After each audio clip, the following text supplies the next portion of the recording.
today is Suzanne Mercury. Thank you, Suzanne. And our organizers for this year's Boston Poetry Marathon online for 2020, Christina Liu, Xtina Strong, Suzanne Mercury, and Bridget Eileen. Thank you to the organizers. Thank you to our volunteers for the weekend, Tim Gager, Gilmore Tamney, Joe Elliott, Douglas Rothschild, and especially to Chad Parento, who helped as a special assistant to Carol Weston as well as tech host. We are streaming live to our Facebook page at Boston Poetry Marathon, our Twitter via Periscope at Boss Poetry Mara, and live on our YouTube channel. For links to these broadcasts, go to Boston Poetry Marathon, all one word, .wordpress.com/watch. That's Boston Poetry Marathon, all one word, .com/watch. This year's Boston Poetry Marathon is a fundraiser for local, for local organizations that work for racial justice in support of the Black Lives Matter movement. Donations will go to Sista Fire, Rhode Island, and the Urban League of Eastern Massachusetts. Admission to the Boston Poetry Marathon is free, but a $10 or more donation to our fundraiser is recommended and appreciated. Go to Boston Poetry Marathon, wordpress.com/donate for more information. Go to the pinned post or the bios in our social media for these links as well. Though we can't be together in person for these readings and the breaks between, we encourage all our participants and viewers to share selfies, screenshots, old photos, memories, and comments on our social media. Please use hashtag Boston Poetry Marathon. Tag us at Boston Poetry Marathon on Instagram and Facebook, and at Boss, B-O-S, Poetry, capital P-O-E-T-R-Y, Mara, capital M-A-R-A, on Twitter.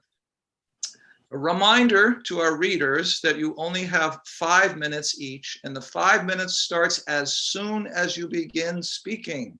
So any intros to poems or anything like that is part of the 5-minute reading.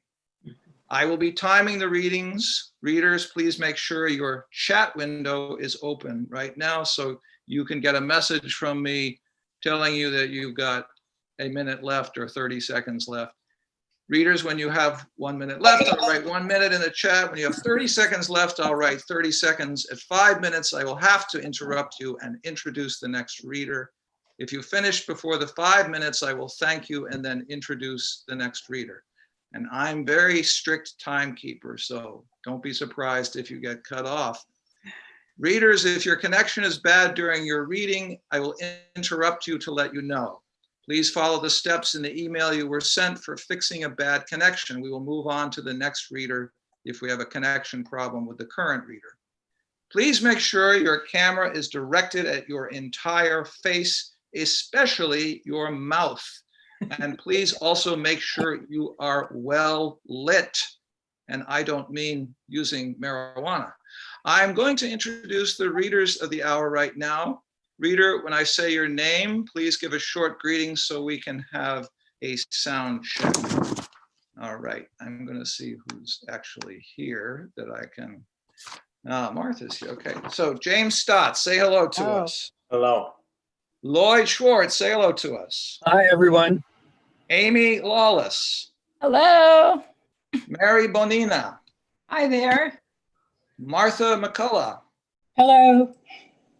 Is Dennis here? Dennis is not here yet. Okay. Heather Hughes. Hello, BPM.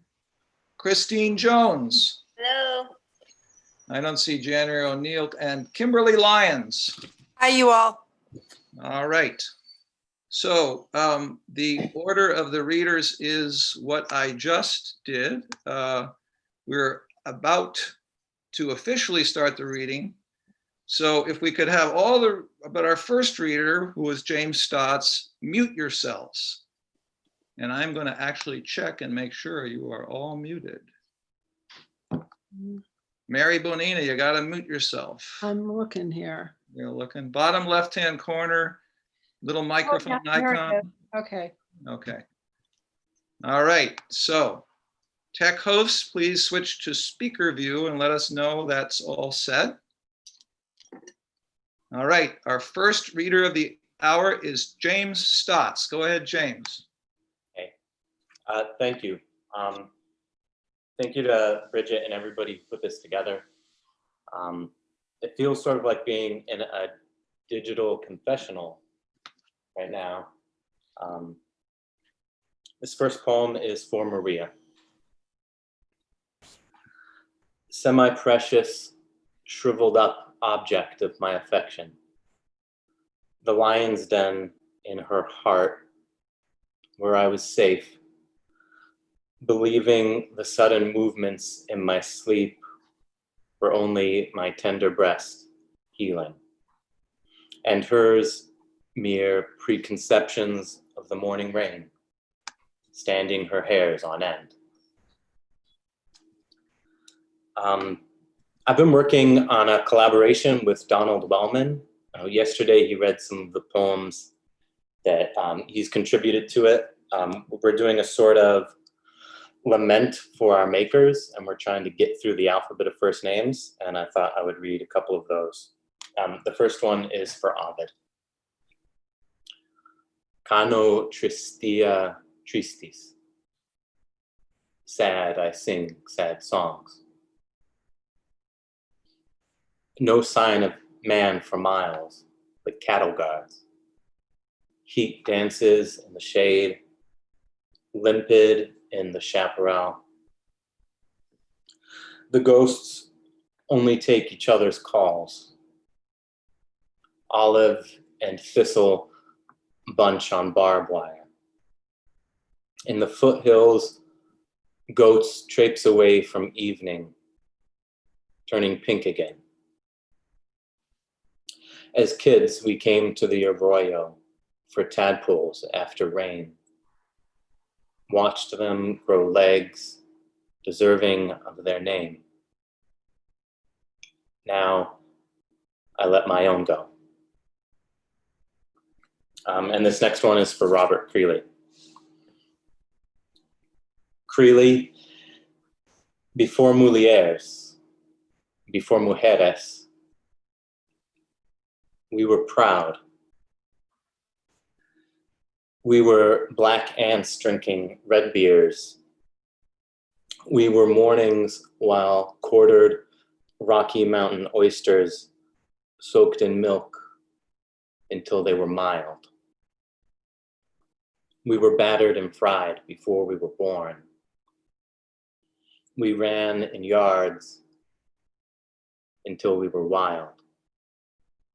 We put our fists through cantaloupes in Rocky Ford. We hung our spurs above the clouds. And I'll just finish with one other short poem.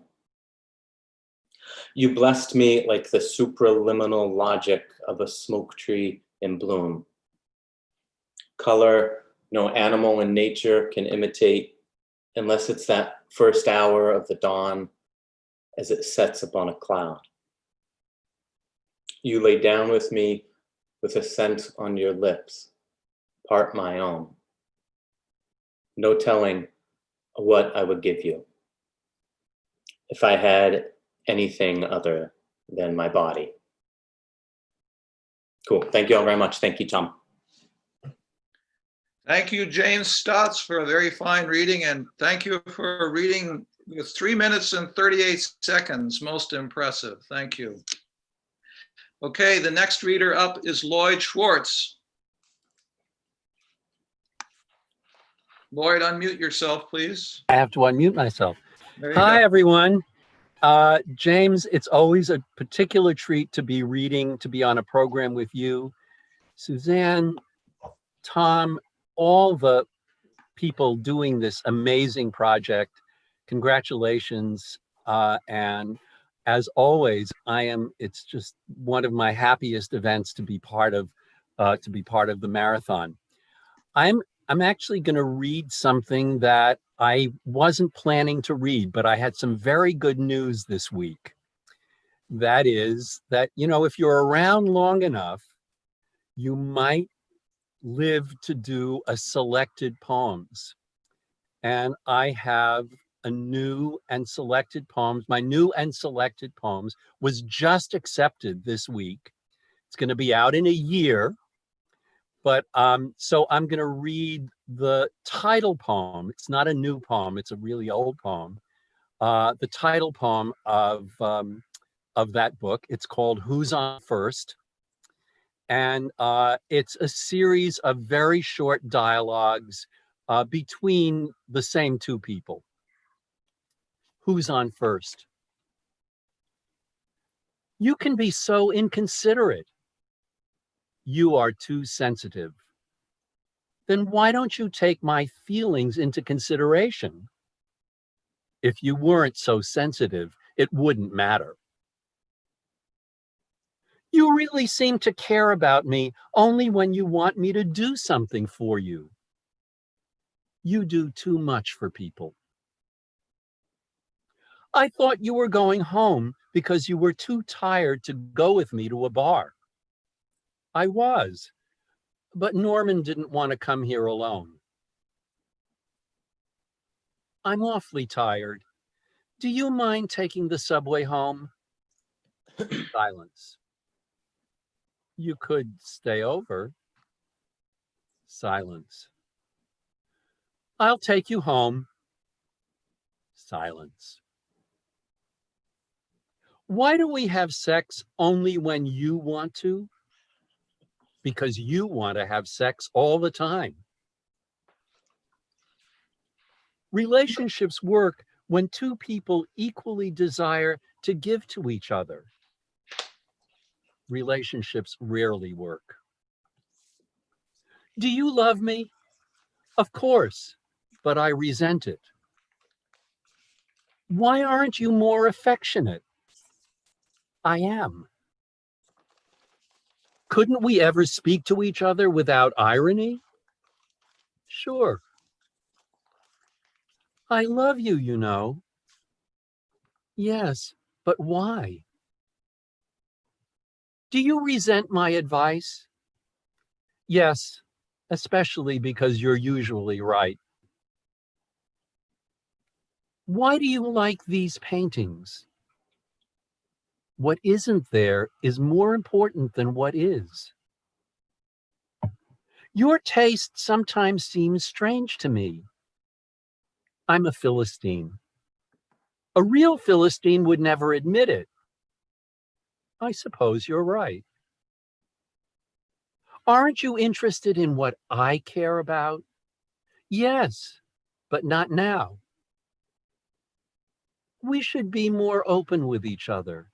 Yes. Shall we talk things over? What is there to say? Are you ever going to cut down on your smoking? It's all right. I don't inhale.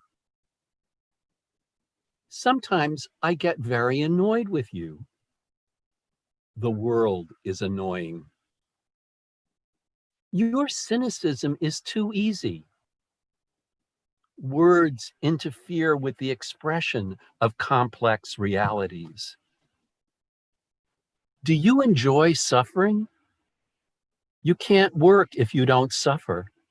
But we suffer anyway. I know. Do you think we ever learn anything? I've learned to do without. You're always so negative. I feel death all the time. Are you afraid of anything? Not working. What shall we do for dinner? It doesn't matter. Whatever you'd like. Why don't you care more? I do. Thank you. Wow, that was 5 minutes on the dime. I mean, the dime. That was very impressive, Lloyd. And I hope when your selected poems come out that it comes with an audio book, because I can't read your poems without hearing your voice. Oh, All right. thank you. Mute yourself, please, Lloyd. I And will. up next is Amy Lawless. Go ahead, Amy. Hi. This poem has a setting in Boston. I no longer live in Boston, but this poem takes place at Holy Name School in West Roxbury, Massachusetts, where I went to grammar school. The Snake. In third grade, my friend drew a picture of our teacher, Miss M, as Eve, nude, extending an apple to her fiancé, Terry, as Adam. A crude snake with tongue forked, ogled at the couple from the left-hand side of the paper. Both figures were decorated with generous helpings of pubic hair around detailed genitalia, denoting this as a moment before the fall. My eyebrows lifted when she showed me during recess.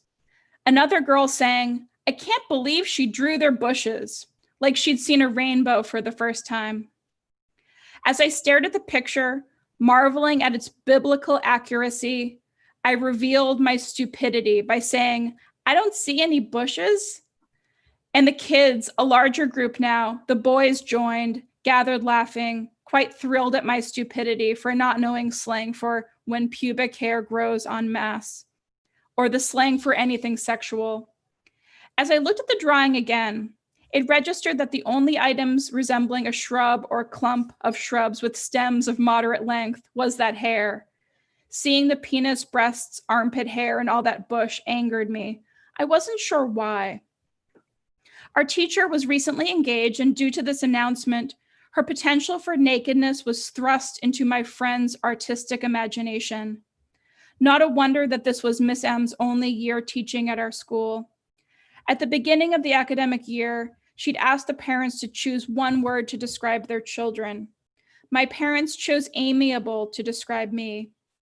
With our words, we made mobiles about ourselves, which dangled from our classroom ceiling lights like fine jewels. Words hung like stars. Another day, I stood in the back of the room, pulling ropes at an elaborate learning station on Newton's laws, when some older kids wheeled in the TV set. It was January 28, 1986. We screened the live broadcast of the Space Shuttle Challenger takeoff.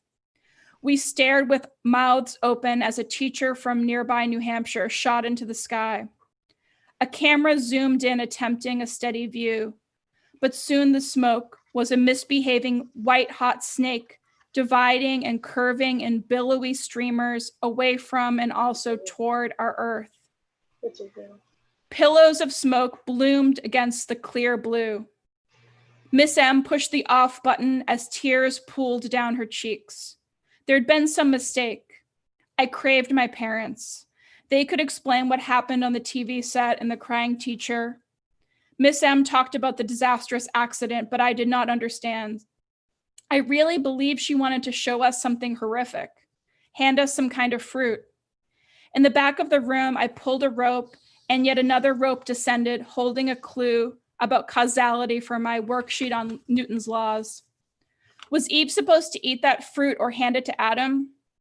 She was supposedly created an afterthought to keep the men from loneliness. Banishment from the garden was not equal, it was not opposite. Some middle schoolers arrived to push the TV cart away.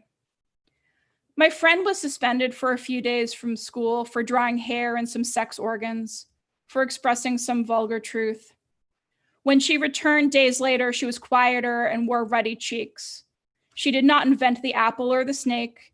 She did not invent bare breasts or the shame of nudity and sex, or the likeness of Eve to Miss M, or the likeness of Miss M to Krista McCollough, first teacher in space. A teacher exploding and splaying across the screen into smoke and into the Atlantic Ocean was another sort of nakedness. This was greater shame. What did McCollough know about being a teacher, an astronaut, or a mother? All that knowledge offered to Eve in an apple was now not even snaking through a toilet to clean out somebody's shit before it flowed into an ocean. God told Adam that if he ate the apple, he would die, and I guess that's the truth. I snapped my pencil in half under my desk just to know how it would feel to break in my hands. just to know the sound. Thank you. All right, thank you. Thank you very much. I want to tell you, first of all, that I will never be able to think of the word bush without thinking of your poem. And secondly, that the instant I let January O'Neill into the room, you said the word January. The timing was Oh, quite wow. extraordinary. Yeah, So, that's crazy. January, put your video on so we can see you. I'm having trouble with my video. Oh, okay, well, I may have to, hopefully- unless it's a setting on your end, I may have to switch devices. okay, well, no, it's not at our end. It's at your end. It's on the Oh. lower left-hand corner. You should see Yeah, it. I'm getting an error message. I know it's not the, it's not your normal Zoom thing. January's a teacher. She knows Zoom like the back of her hand. Yeah. I'm sure. Here, I'm gonna try it on my phone. I'm gonna pop out and pop back in. Okay, Okay. all right. So up next is Mary Bonina. Unmute yourself. There you go. All right, am I unmuted? You are unmuted, yep. Okay, great. Well, first of all, I'd like to thank you, Tom, and Christina, Xtina, Suzanne, Bridget, Chad, I guess has done some work. It's amazing to put this together. Thank you. I have chosen to read an older poem, one that I worked on for many years, and it's in 5 parts. I'm missing Maine this summer, and this is a poem of place, specifically inspired by Quoddy Head in Lubec, Maine, which is the easternmost point in the contiguous United States. And here's an interesting fact. It's also the closest point in the United States to Africa. So, road at Quoddy Head. The foghorn just before dawn, in the very dark hour, a sorrowful yet soothing cry, meaning trouble ahead, for fishermen, sailors, going out to sea, or trying to reach land, a warning to avoid granite cliffs of Grand Manan, wrapped up in bands of fog like smoking fires, tended for ancient gods. The sounding of the horn, so they will know when it stops. The fog has lifted, if only temporarily, drifted in, made landfall, snuggled up on the beach in the marsh. 2. A light gray scrim covers this place, is some magician's cloth hiding the landscape, producing rain polished into gentle mist. I feel I belong here, my ancestors raised on islands, my unconscious crossing a terrain, part burren, bog, marsh, the mix, Mediterranean, Irish Sea, Atlantic Ocean. What insists is the longing for return more than anything, that desire to wake, to run among seabirds, marsh plants, wild fruit, and flowers, to harvest, gather up for sustenance or decoration. A gentle breeze and I'm excited. In the mist, I get my skin back and my desire to be naked. My hair curls in salt air, my vision clearer than ever when the fog lifts and my eyes really want to look. 3. After a while, we notice the foghorn only when it stops, like that argument we've been having. Words and music, this sea horn, our human plea, not trumpet, ram's horn, not saxophone, but a Wellfleet prayer horn, ever so faintly playing. We have known it, known our parts so well, the cry lived within us. 4. Water has its own strength, undertow pulling away from shore, working tirelessly to take everything with it. Fog or not, we know the trails end up ahead, know the end of our road when we come to it. From our crow's perch cabin, don't we also believe that the shore is out there, even while waiting for the day to clear? 5. The foghorn sounding at night seems more distant, but it's not its lonely music that awakens me. A whoosh passing over us as we lay in bed, the skylight overhead. Hatch open to the star-studded night when the moon is full, you beside me illuminated, not knowing because you are sound asleep. That a bat caught slides leather wings over the screen. I can't help but wake you. This is really something we wouldn't see back home. You can't be roused, though you say something, grumbling. Go back to sleep, it's all right. There's a screen.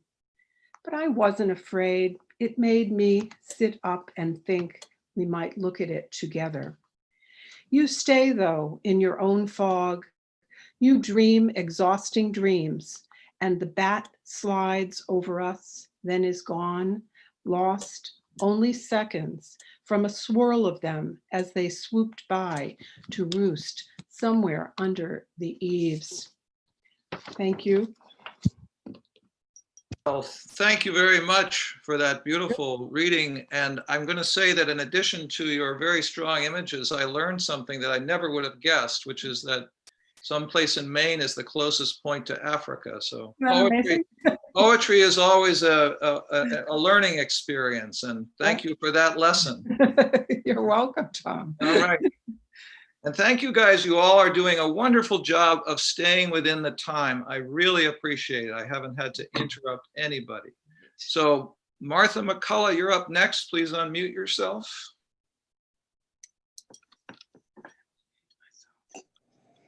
Okay, can you hear me? Yep. Great. Thank you, everyone who put this together. It's amazing as always. This poem is called Full Flower Moon. 1. In the old plague times, you drop your coin in a bowl of vinegar. This morning, the drugstore clerk holds out his offertory basket, broomstick taped to a plastic bin. That's how you pay. Dread runs a light finger down the back of your neck.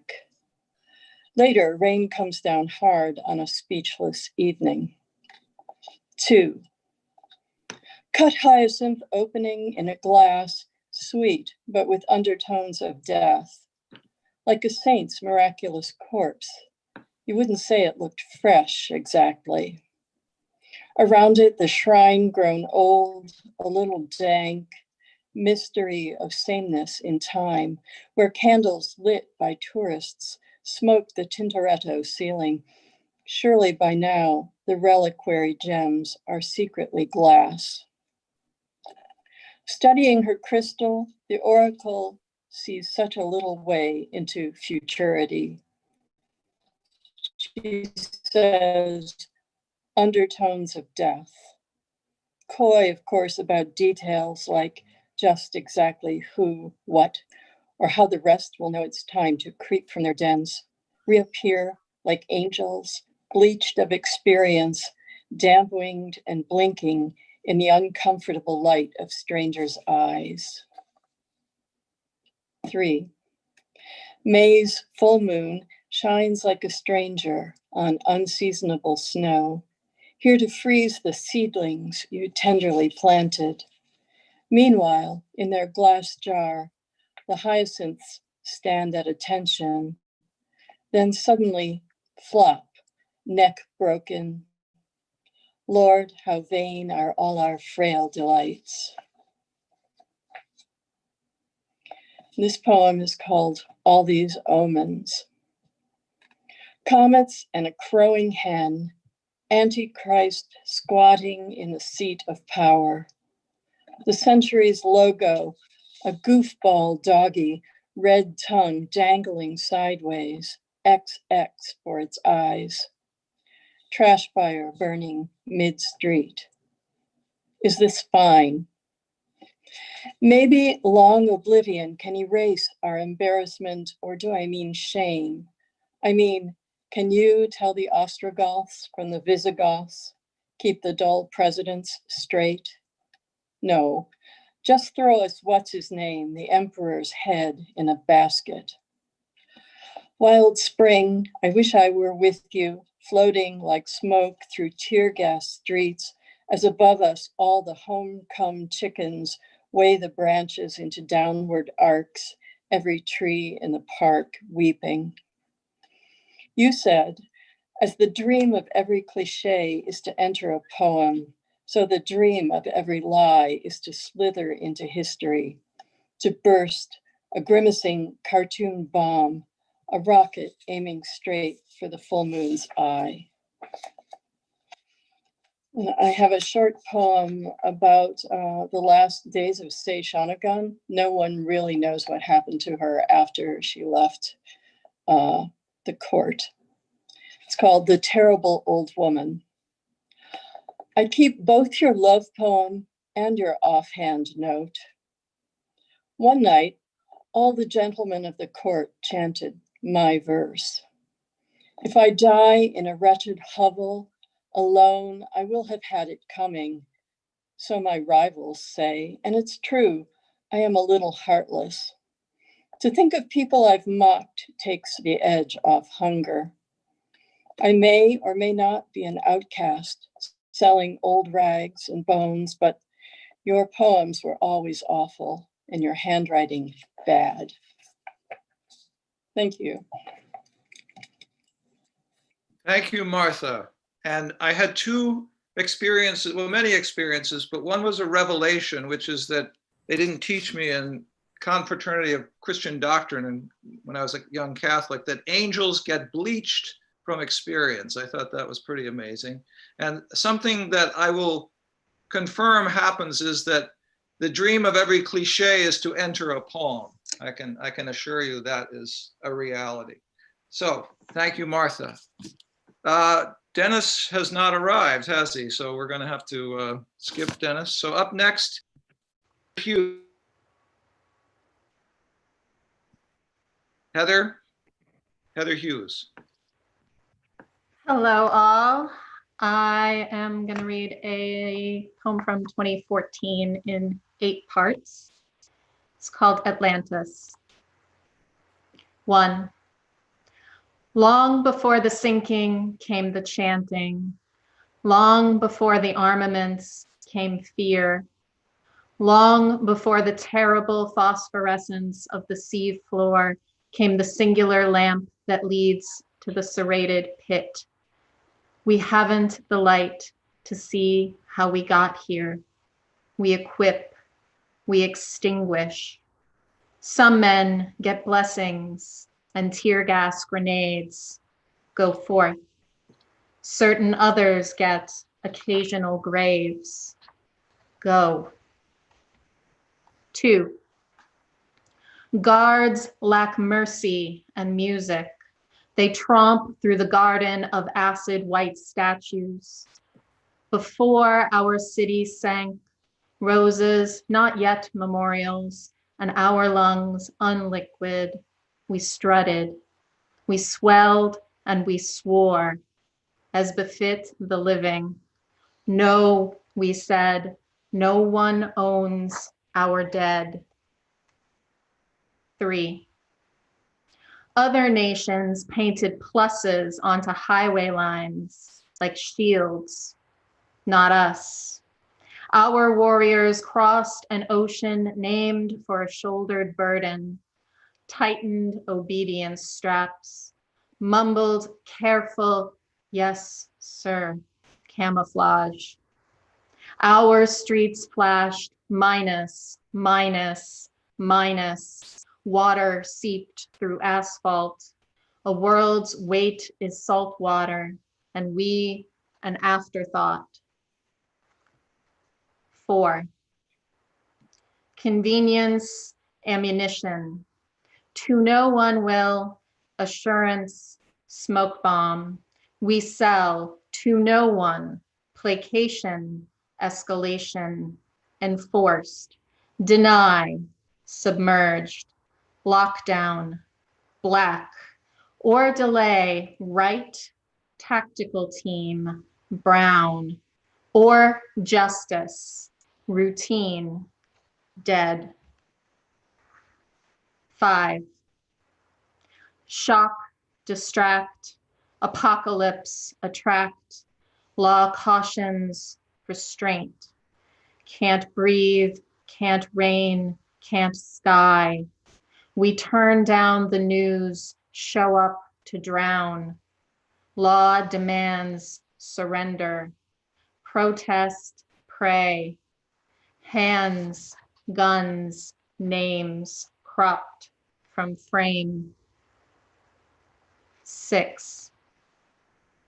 We invite floods as if to preserve the human part, as if being did not mean destructive despair, not angels.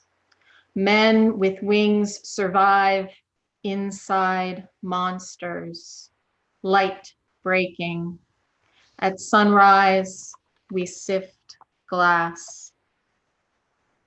7. What flourishes in cultivated rage?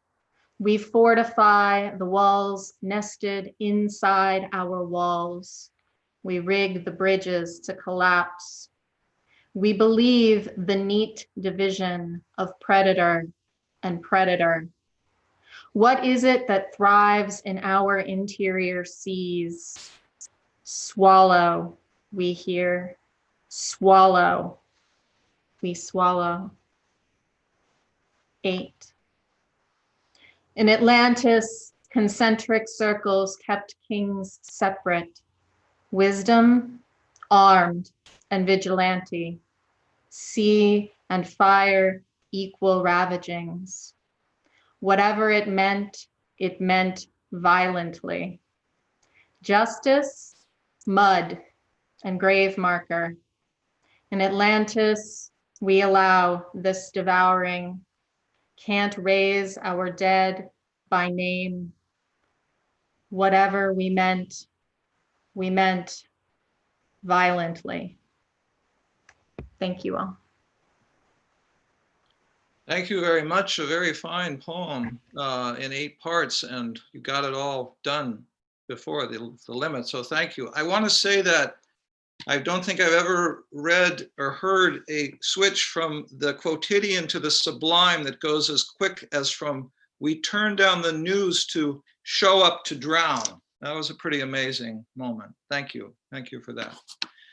All right, up next is Christine Jones. Christine, please unmute yourself. Hi, everybody. I'm Christine, and thank you. I'm so happy to be part of this stellar project and among all of you really wonderful poets, many that I know and many that I don't, that I'm being introduced to. So this is terrific. I'm reading from Cape Cod, Mass. this afternoon, and because the great white sharks swim among us, that they show up in my poetry. So I've actually got 2 poems that will introduce the sharks, meet the sharks, and then I do have one that's from a recent hospitalization my mom went through. She was had the virus, so that one relates to something a little more current. My greatest story.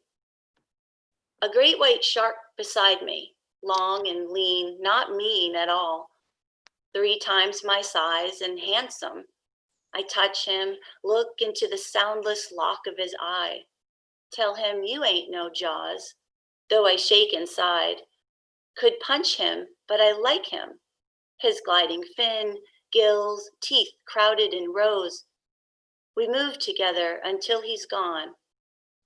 No one saw, so I tell it to the plover, who tells it to the tern, my story hovering above the ocean, halfway across the world, and a girl in Japan wondering if it's true. Early morning swim at Ballston Beach. My hand slips between the currency. Oh, gold swells secure me. What lurks below is large, and though quiet looms, thick-skinned and sinewy, seeking fat to grab and thrash for fuel, for temper. I lost my wit for months, one breast taken, a prefab in its place, rigid, scathing against the soft scape of a heart abridged. I'm more than half full now and seasoned with a coarse cut salt. More tender for the hunter, yes, but how else to exist in this glide and thrust? Terrified of any sharp thing razoring my vein, yet unwilling to miss the cold flush of this wave. Apex predator, how fast you arrow, how exact you aim. This too shall pass, is what you said Sunday over the phone, speaking from your small room where all meals now are consumed in lukewarm, half-pint milk cartons collecting in the mini fridge. This too shall pass is what you say, is what you always say in times like these, except now to be positive means something negative, means you cannot leave and don't know if Dolores, your friend, will be okay. It means hours of solitaire, visits on Zoom, your nightgown worn late into the afternoon. But notice the daffodils, you'd also say, their abundance. And look at the herring run, you'd insist, the wonder of their will. Your appetite has passed, and so has your penchant for praying, giving way to sleep. You today in a hospital room, tired of tests, of tubes. Still, you say, this too shall pass. And the goldfinch on the thistle, his jaunty lisp. Thank you. Thank you very much, Christine. I am already somewhat nervous about sharks, but when you compare a surgeon doing mastectomy to a shark, I'm feeling a little bit even more tremorous about swimming in the ocean. But anyway, it was an absolutely gorgeous reading. Thank you so much. And I just want to make a point that hearing all of you read in these short increments just shows what an astonishing thing poetry is, that we can have such profundity and such astonishing array of voices and imagery in these little 4 to 5 minute bites that you're giving us. So thank you all for the choices that you've made. January O'Neill is up next. Please unmute yourself. There you go. Hi, everyone. Hi, Tom. Hello. Nice job hosting. Thank you. Happy to be with everyone. I'm on my phone. Hopefully my signal stays strong. I'm going to read 2 poems, and I can't see everyone, so I have to switch. So I'm going to read 2 poems. Last year, actually up until May, I was in Mississippi for the Grisham Fellowship at the University of Mississippi in Oxford, Mississippi. So I'm going to read a Massachusetts poem, and then I'm going to read a Mississippi poem. The Beyond Place. Eat for the hunger that comes, says our guide, as I try my first service berry. Purplish globes, sweet with an almond finish. I am a first-time forager, marveling this marvel of a landscape made lush by the rush of the Hoosic's underground waters. The name, he tells us, was translated from Algonquin as the Beyond Place. Generous June. Every tree surrenders its green flags while we crouch ground low. Spy the wide splays of leaves, their dark, papery undersides send messages from below. This plant is edible. This one will kill you. I climbed out of one world, tongue first, to taste another. City girl, chicken of the woods. Yet here, the humid wind softens the cicada's strident song as we root and snip, bend stems back to the point of breaking to discover wild carrot, or is it hemlock? Stick with the berries, I tell myself. A rough twang, a touch of funk. Trust the joy I know. And a Mississippi poem. Mississippi season.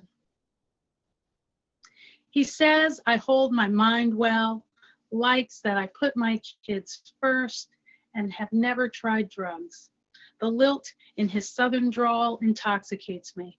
He likes not being able to have all of me, makes him want me more. Broken finds broken, I say. So when he kisses my neck, along my clavicle, down to my breast, I break all over again, after a drought of no kissing, no touch. How not being chosen can dim any light. For years, I told myself a story I could live with, thought of myself a kind of carnival fish in a plastic bag, floating in my own still water, waiting to be loved.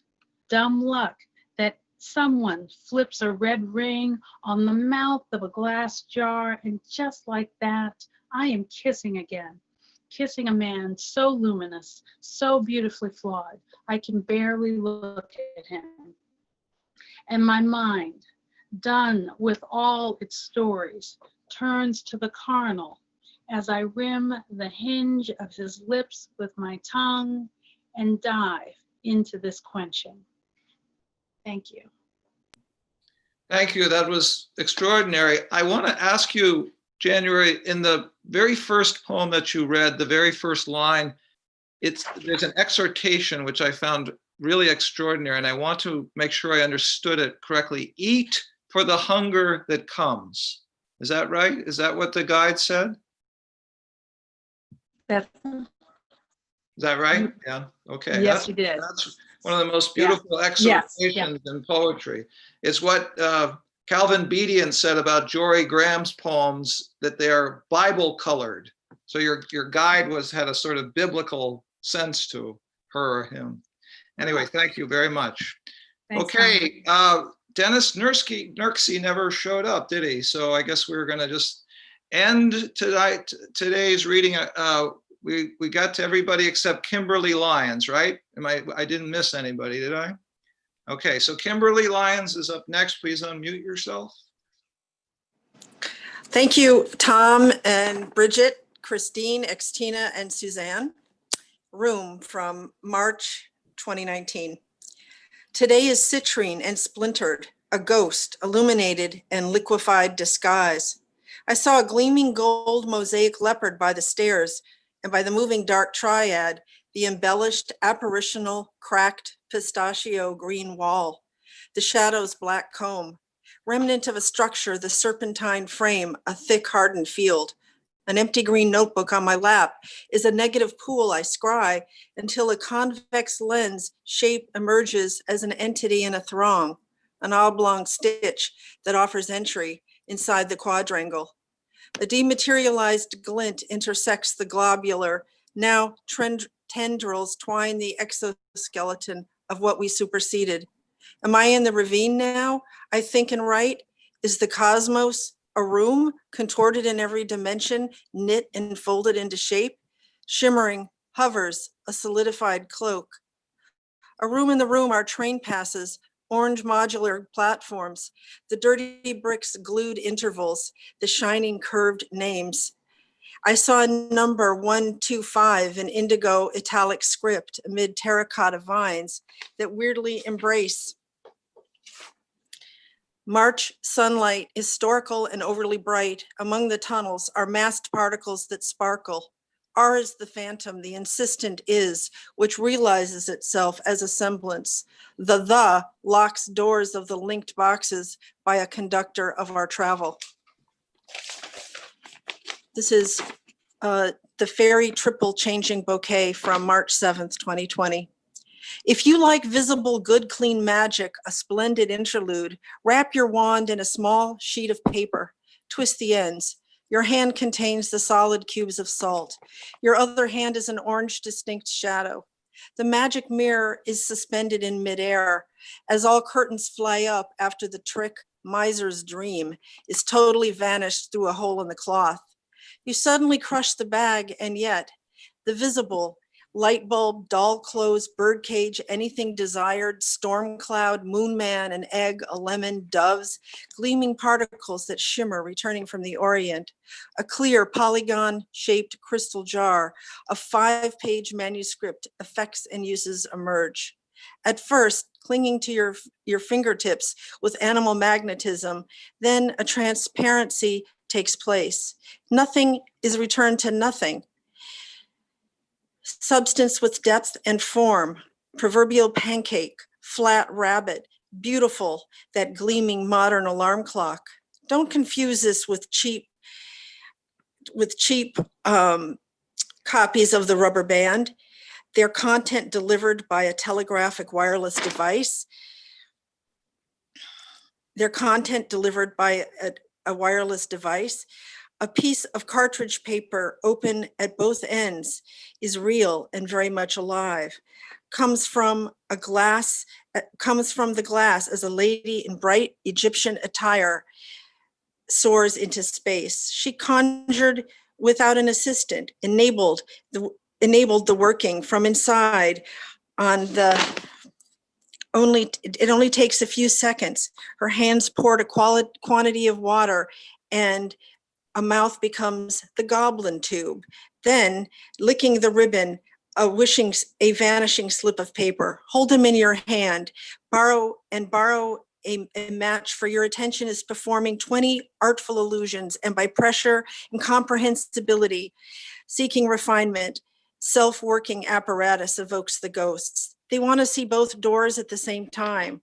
Works like a miracle, leaving no trace and a new mental concept. Yet at no times threads or wires are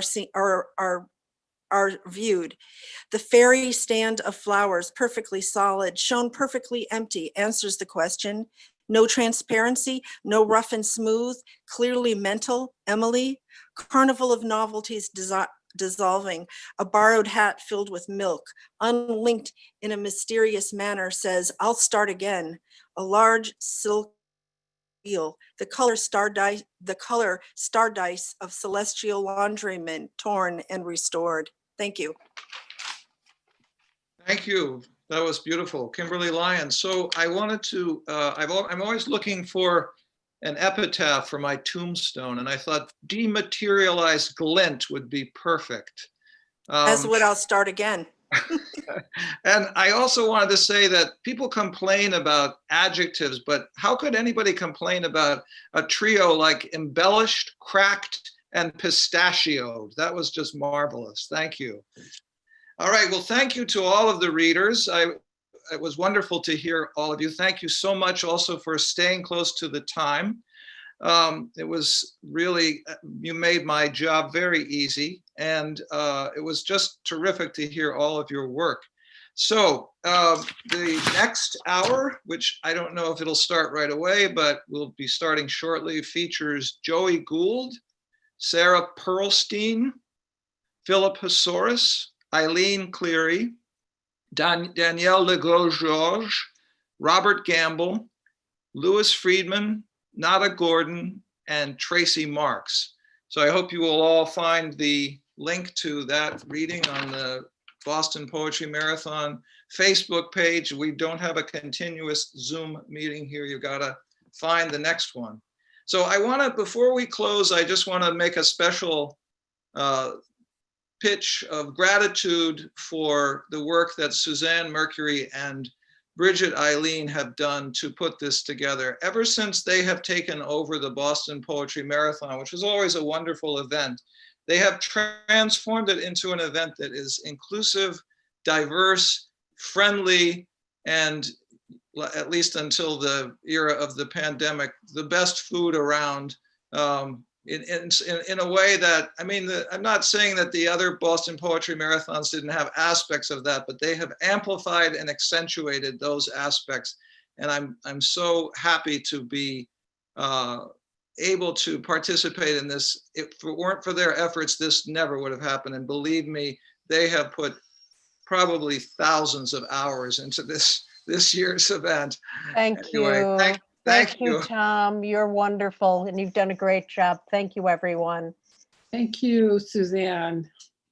All Thank right. you to everyone organizing and reading and watching. And And thank we're you. going to see you, and we'll see you in the next set. Thank you, Tom, and thank you, everyone who's here. Thanks, Thank Tom. you. It was All great. right. Bye-bye.